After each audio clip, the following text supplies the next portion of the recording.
this block that faces Cincinnati is actually 9 buildings? Right. Just explain that to me. On the northwest corner, when they built the first building in 1915, that was actually the first building. They came back, and next to it and on top of it, they built another building. So when you're inside, you never know that you're actually walking in 2 buildings, and we call that our north building. Then between the worship center, which was just south of those 2 buildings, they built a connecting concourse and connected the exact hallways from the north building into the worship center. Eventually they filled in the courtyard with another building called the infill building, so they could have conference rooms, restrooms, that flexible space. So that's 5. The very southwest end of the block is the old Wells Hotel. That's a 7-story building that was purchased for Sunday school class space and our church library. A connection was built between the worship center or sanctuary and that building, and our church parlor was put into there, and a connection hallway. That's 1, 2, 3, 4, 5, 6, 7. We filled in the space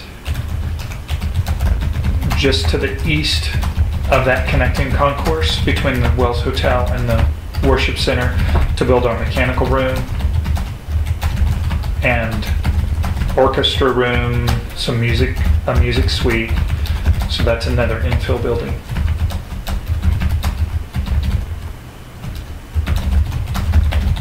I'm missing one. That gets me to 8, doesn't it?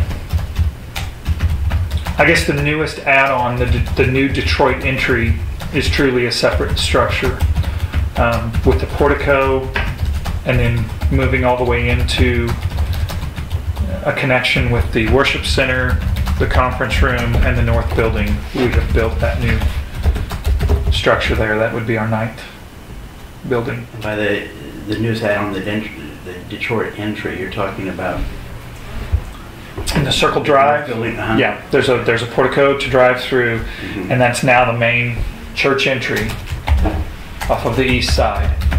And we are building a connection now into the student center as well, so that'll be our 10th building connected internally, and then this building will remain standalone for now. And the student center was not included in any of that. No.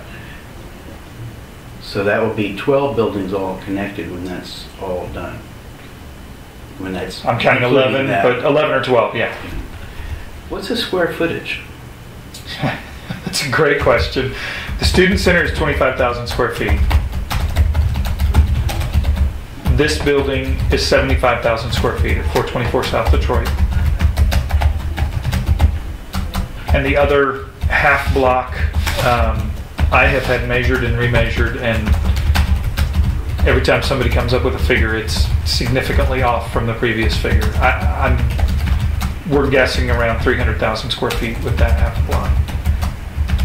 How many floors are we talking about? I mean, I know it all varies, but right. It looks like 4 to 5.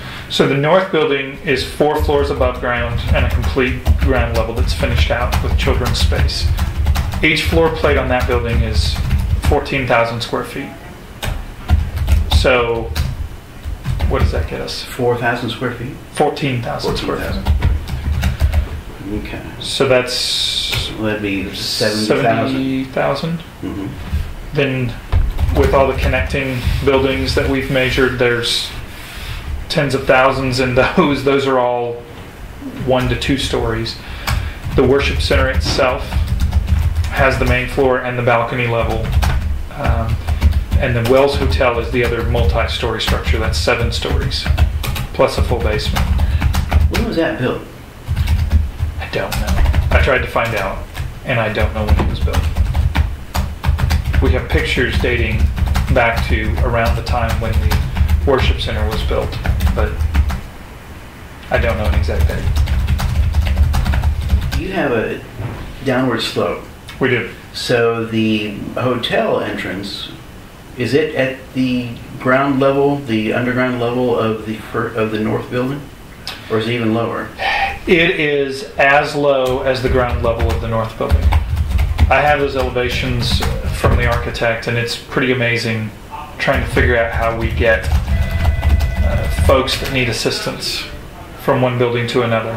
And it's nearly impossible without lifts and elevators because there's just not enough room to ramp everything from one end to the other. Is there a basement under the hotel? There is. So that's the lowest level, or is there a lower level here? This basement is actually lower than the basement level of the Wells Hotel. Is that because of the security built into this building, the thickness for the... No, actually the entire block slopes this way. Oh. It all slopes, so from north to south it slopes, and from west to east it slopes. So it slopes from northwest to southeast. There you go. That's an easier way of saying it. Okay. Steeple was built at the same time that the worship center was built, and we've recently done a full renovation on it. It had about 80 plus years of wear and tear on it, and pigeons had gotten in, and we had a lot of structural issues with the steel that supported the copper steeple, and so we rebuilt it from the inside out. We came in, put in all new steel within the steeple, repaired all the copper on the outside, repaired the parapet wall and the finials, and so it had about a $225,000 facelift that very few people will ever notice. When was that? That was in 2010. Last year. I didn't notice a word going on. Exactly. We tried to attack everything from the inside and maintain the structure, and we're hoping that it's good for another 80 plus years. Is the steeple the tallest element? It is. The structure itself, the support for the steeple is 6 stories high, and then the spire that sits on top of that is about 65 feet tall. So it's roughly 125 feet off of the Cincinnati.